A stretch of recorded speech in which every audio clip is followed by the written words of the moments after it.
Bonjour à toutes et à toutes. Eh bien, nous sommes le printemps, nous sommes le 25 mars 2015 et il est grand temps de vous faire cette petite rubrique que je fais chaque saison sur les lectures. Euh,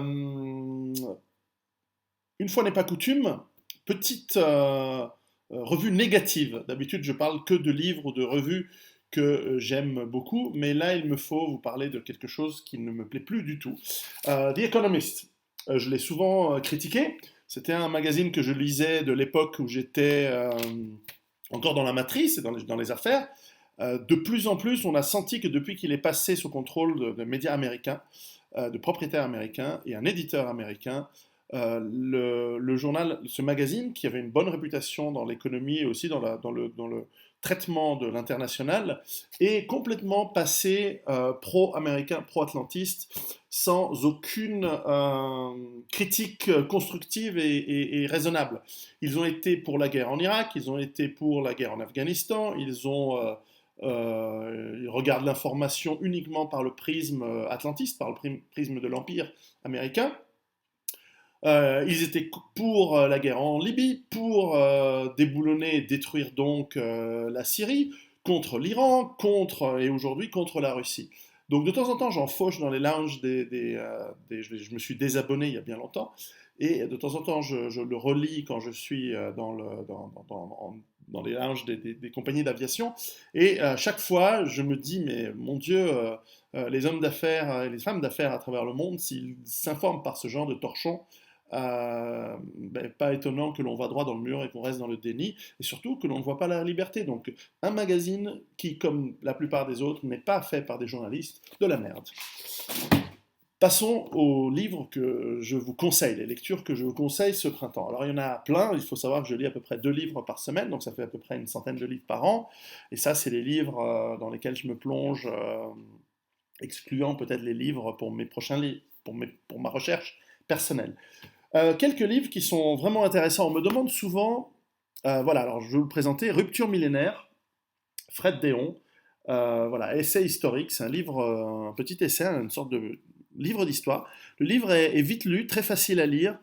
Souvent on me demande comment est-ce que je peux convaincre les gens autour de moi que nous allons vers des crises, que tout n'est pas rose, que tout ne va pas bien. Ça c'est le livre idéal, tout petit, 8,5 €, simple à lire, accessible par tout le monde, que vous soyez un jeune adolescent, jeune adulte, que vous ne vous intéressiez même si vous ne vous intéressez pas du tout à l'histoire. C'est un livre qui retrace en fait les 1500 dernières années, d'où rupture millénaire, enfin en tout cas 2 siècles, 2 millénaires pratiquement, enfin c'est plus 1500, ça part de la chute de l'Empire romain jusqu'à aujourd'hui, européocentré évidemment, ça ne parle pas de la Chine et des différentes histoires, parce que là aussi il y aurait un livre à faire sur l'histoire asiatique, comment il y a eu des hauts et des bas, et puis l'Amérique également, mais enfin il parle de l'Europe et de pourquoi et de comment les cycles de civilisation, de destruction se sont suivis, et il décrit un petit peu les causes et les effets de manière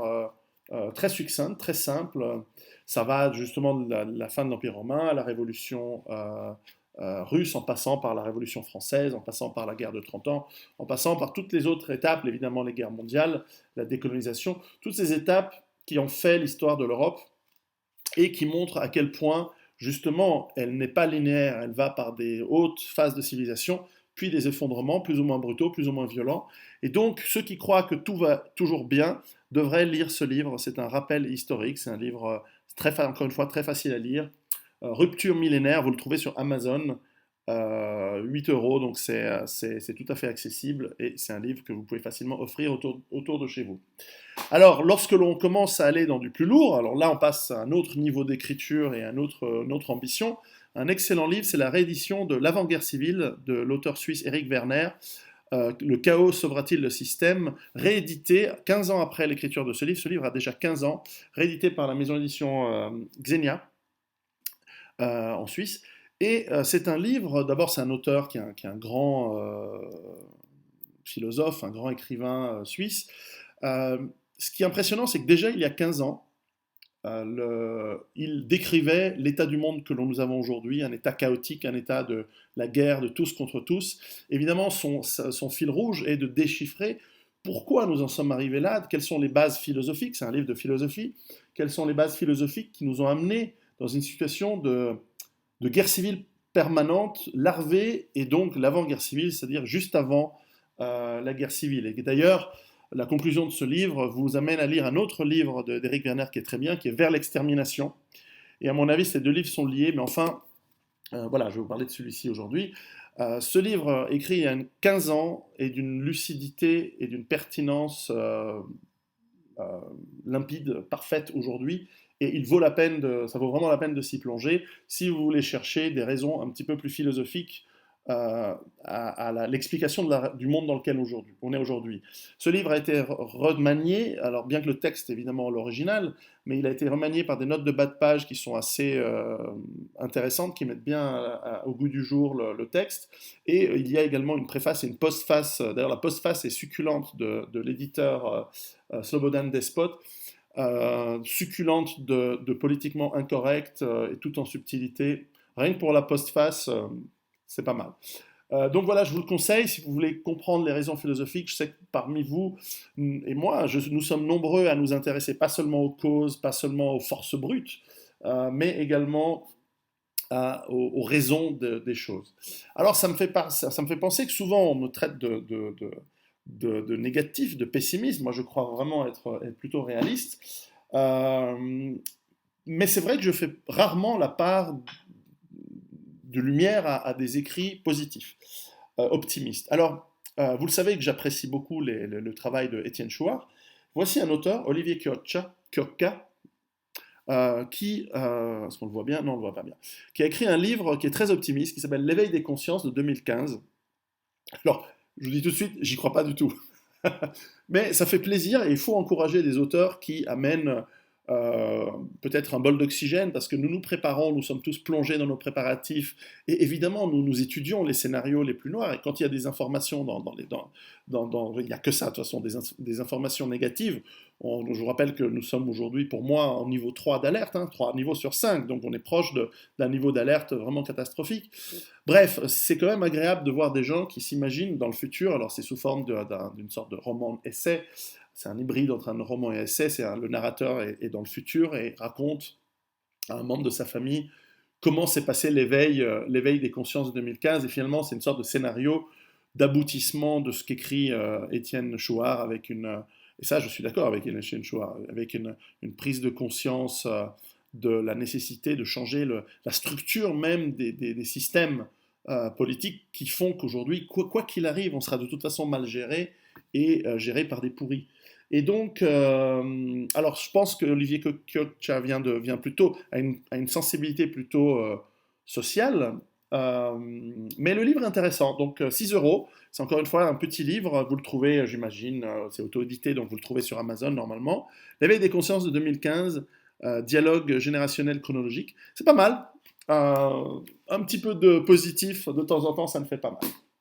Alors, lorsqu'il faut rendre à César ce qui est à César, j'ai relu un livre qui m'avait beaucoup plu et qui était aussi des livres à la source de ma prise de conscience. Pardon, vous le trouvez facilement d'occasion. C'est le livre d'Emmanuel Todd, Après l'Empire. Je l'avais lu quand il était sorti, je crois que c'est en 2002. C'est un livre édité, Gallimard, 18,50 €, vous le trouvez sûrement d'occasion. Mais enfin, c'est un excellent livre. Emmanuel Todd, on ne le présente plus, c'est un démographe. Et par l'approche de la démographie et l'histoire, il a réussi à prévoir l'effondrement de l'Union soviétique, l'effondrement du système américain, et c'est ce livre qui en parle le mieux à mon avis. Il montre déjà en 2001-2002 que les États-Unis vont vers une dérive, et dérive que l'on voit aujourd'hui. Donc encore une fois, il a vu juste. Alors l'effondrement de l'Empire américain se fera et se fait différemment que celui de l'Union soviétique, puisqu'il ne s'agit pas de changer de régime. Là, c'est vraiment un effondrement sociologique, racial même, structurel, d'infrastructure. Et ce livre est vraiment très très intéressant, où il prévoit que les États-Unis vont s'enfermer dans une logique de guerre sans fin, de dette et de spirale de délabrement intellectuel et moral et économique. Et c'est vrai que ce serait très intéressant, d'ailleurs je lance le défi amical à Emmanuel Todd, si vous nous regardez, parce que vous êtes quelqu'un que j'estime beaucoup. Si vous voulez bien me rencontrer afin que je vous interviewe, j'aimerais beaucoup vous interviewer sur ce livre, puisque nous sommes presque 15 ans après, et voir un petit peu comment l'effondrement que vous... Voilà, et vous parlez de l'après-empire, comment ce que est en train de ressembler l'après-empire, et à mon avis c'est lié à l'avant-guerre civile, comment il ressemble aujourd'hui par rapport à ce que vous pensiez qu'il allait être il y a à l'époque. Donc, Emmanuel Todd, le défi est lancé, si vous voulez bien me rencontrer un jour. Euh, L'autre, alors j'allais dire, je saute du coq à l'âne, mais pas tout à fait. Un livre qui est vraiment très intéressant à lire, La gauche du capital, libéralisme culturel et idéologie du marché, de Charles Robin, préfacé par mon ami David Lépée. Ce livre montre, après l'Empire, Todd parle de l'après-l'Empire américain, ce livre parle de l'après-Empire communiste soviétique. Finalement, il montre comment la gauche, depuis la fin de l'Union soviétique, a été totalement phagocytée, achetée, corrompue, pervertie. Et moi, je dirais un truc sur la gauche. Moi, je ne viens pas du monde de la gauche. Moi, je pense que c'est la responsabilité individuelle qui fait que l'être humain est grand et que c'est sur nous-mêmes et nos clans et nos familles sur lesquels nous allons nous baser. Moi, ce côté, tout l'être humain du monde est égal en droit, les droits de l'homme, pour moi, ça c'est de la merde et c'est maléfique. C'est un truc qui nous amène toujours à l'effondrement économique, toujours à la faillite et toujours au goulag. Et ça devient totalitaire. Cela dit, ça ne veut pas dire que tous les gens qui sont progressistes et on va dire de gauche, c'est des monstres. C'est pas tous des nazis. Je veux dire, les nazis ils étaient de gauche, mais ils n'étaient pas tous des monstres. Et puis tous les gens de gauche ne sont pas tous des monstres nazis non plus. Bref, bien que la tendance soit là.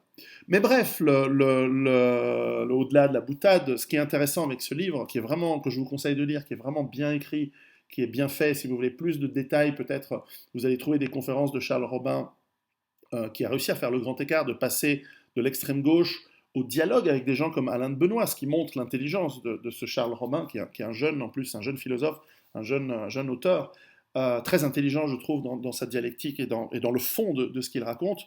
Là, on voit qu'il y a un lien finalement de parenté avec, si on monte très loin à ce que disait déjà un Orwell par rapport à la gauche déjà dans les années 30 et les années 40, comment il sentait déjà qu'elle avait un petit côté pervertible et totalitaire. On voit également une certaine filiation avec un Jean-Claude Michéa, qui finalement, les sujets traités dans ce livre, La gauche du capital, sont tout à fait liés à ce que explique un Jean-Claude Michéa dans l'enseignement de l'ignorance, dans l'empire du bien, dans ce genre de livres. Donc je vous encourage de lire ce livre pour comprendre comment la gauche finalement certainement de bonnes intentions pour la plupart des militants, ça c'est évident, hein, là, je veux dire, la plupart des gens qui sont de gauche, progressistes, etc., l'immense majorité, c'est pas des trotskistes maléfiques, c'est des gens avec des bonnes intentions, et c'est des gens avec qui je dialogue volontiers. Moi je viens pas de ce bord-là, mais je respecte ses opinions, et encore une fois, étant démocrate, c'est peut-être ma faiblesse, j'aime bien discuter, j'aime bien qu'il y ait des avis différents et différents pour pouvoir s'enrichir. Et j'ai des choses à prendre, certainement, côté clanique, et solidarité avec les gens de sa tribu, de son clan, c'est quelque chose de gauche. Mais je ne le pensais pas avant. Avant, j'étais vraiment individualiste. Et donc, des gens comme Charles Robin, alors en l'occurrence, ce n'était pas le cas, mais là, c'est des gens qui peuvent nous faire réfléchir un petit peu aussi à où c'est passé et à quel point ça en devient ridicule. Et que si aujourd'hui vous votez Parti Socialiste, après avoir lu ce livre, par exemple, c'est que vous êtes complètement idiot, complètement corrompu ou que vous ne savez pas lire. Vous ne savez pas comprendre. Mais vraiment, c'est un livre que je vous conseille aux éditions Crisis, 18 euros. Pour continuer, passons à un livre beaucoup plus pratique, le livre Tir et défense de Philippe Perotti. Alors, c'est la journée des livres courts.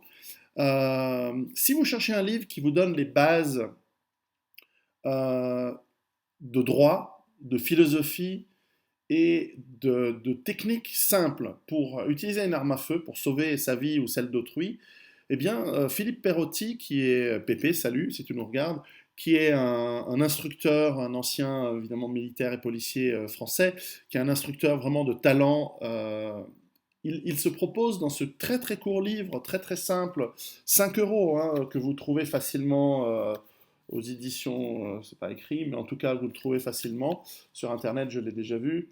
Euh, il permet en quelques lignes simples, avec quelques schémas, de couvrir les bases de la responsabilité du citoyen d'avoir une arme à feu et quels sont les cas concrets et pratiques dans lesquels vous êtes non seulement autorisé, mais où vous avez le devoir d'utiliser ces armes pour votre défense, pour la défense de la vie d'autrui.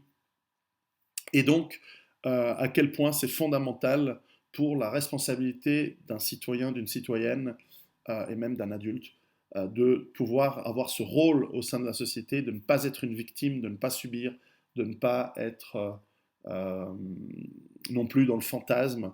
Et donc ce livre, vraiment extrêmement succinct, est à mon avis, un truc absolument indispensable à lire pour toute personne qui se prétend citoyen ou citoyenne de toute façon, et évidemment ceux qui se préparent à se défendre en cas de problème. Eh ben, tout est dit de manière extrêmement simple dans ce livre. Donc je vous le conseille. Tir et défense, Memento du détenteur d'armes de défense, Philippe Perotti. Excellent livre. Toujours dans les livres pratiques, 2 livres que j'ai lus et qui m'ont été conseillés par des ambulanciers urgentistes. Vraiment 2 livres très très très très bien. Le premier, c'est 2 livres du même auteur, de Philippe Écalard. Premier livre, Les gestes de médecine d'urgence sans matériel.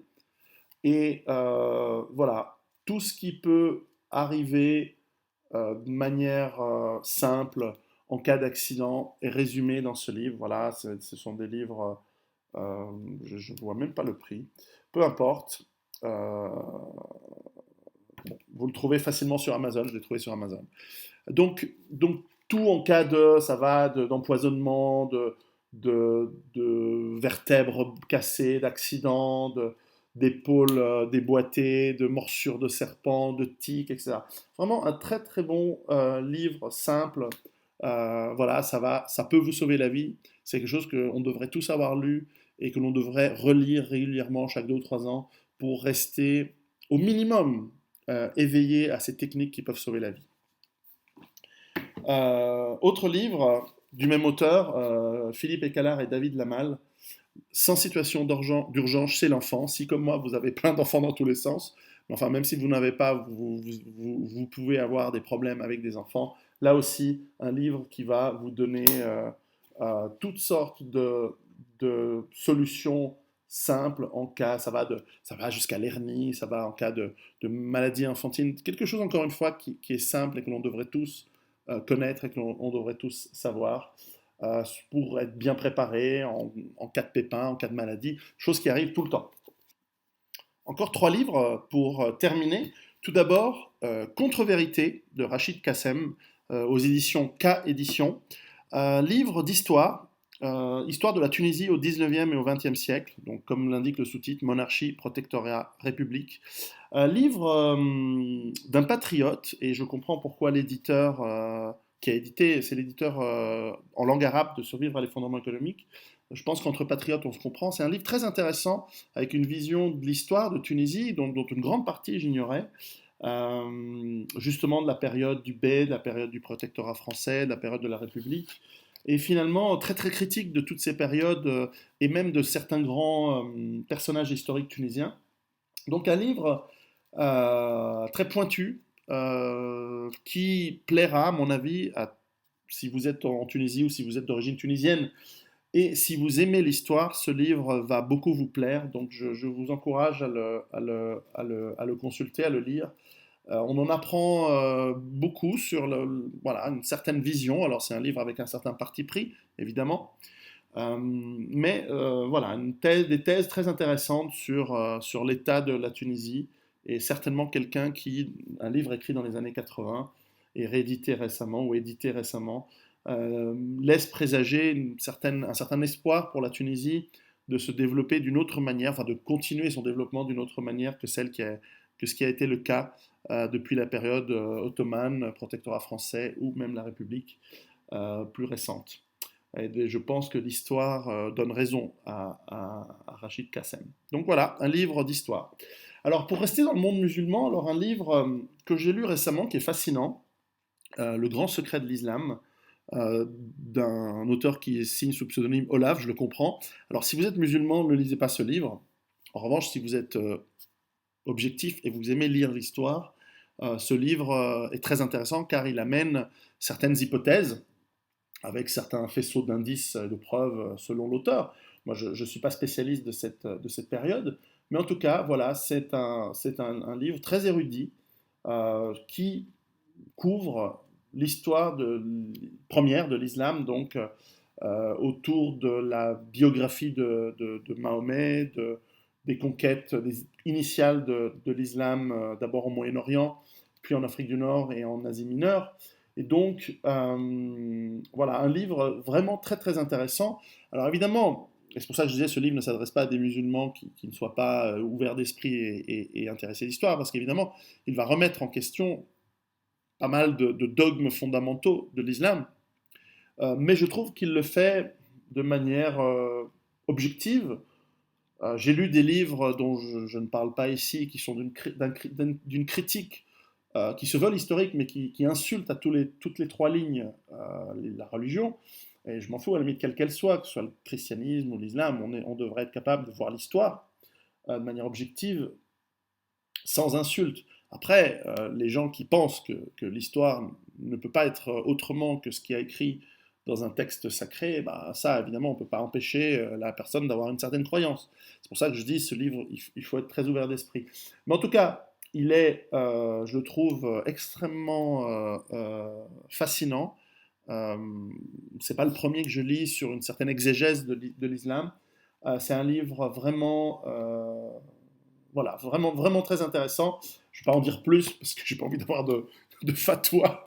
Mais enfin, non, mais sérieusement, il est bien. Donc, Olaf, l'auteur, vous le trouvez, voilà, 12 euros. Donc, encore une fois, c'est un livre vraiment densément écrit, mais pas très épais. Donc, pour 12 euros, si vous voulez en savoir plus sur les origines de l'islam, du moins sur une des hypothèses de l'histoire de l'islam et de comment le Coran est parvenu jusqu'au moment où il a été mis en livre, ça je pense que personne le conteste, qu'il s'est mis un certain nombre de temps avant que les différentes traditions écrites et orales condensent le livre dans une version définitive. Et bien voilà, ça c'est le livre pour vous. Et puis pour terminer, un peu de science-fiction. J'ai peu le temps de lire de la science-fiction, mais science-fiction francophone qui parle d'effondrement, alors pas économique, mais effondrement de tout. Pierre Bordage, Le Feu de Dieu, dans la lignée d'un Barjavel.